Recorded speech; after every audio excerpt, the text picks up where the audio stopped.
কোন মানুষ যদি বিছানা যাওয়ার পরে ডান কাতে শোয়, ডান কাতে শুয়ে যদি একটা মাত্র 3 বার করে, কয়বার? আল্লাহর নবী বলেন আল্লাহ তাআলা তার গুনাহগুলোকে মাফ করে দিবে। যদি পৃথিবীর শুরু দিন থেকে আজ পর্যন্ত বৃষ্টির যত ফোঁটা ছিল তত ফোঁটার সংখ্যা বরাবর,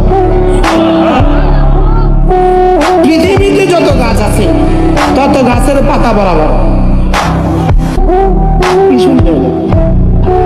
এরপরে রাসূল বলেন পৃথিবীতে যত ধূলিকণা আছে তত ধূলিকণা বরাবর। এবার এত গুনাহ কার কার আছে? কোন মুমিনের এত গুনাহ আছে? তাহলে এই বাক্যটা যদি আপনি পড়েন ডান কাতে শুয়ে, বলবো বাক্যটা বলবো, আস্তাগফিরুল্লাহাল্লাযী লা ইলাহা ইল্লা হুয়াল হাইয়ুল কাইয়্যুম ওয়া আতুবু ইলাইহি লা হাওলা ওয়ালা কুওয়াতা ইল্লা বিল্লাহ। আজ থেকে পড়বো তো? বলেন ইনশাআল্লাহ। রাসূল জীবনে যখন যা করেছেন বলেন,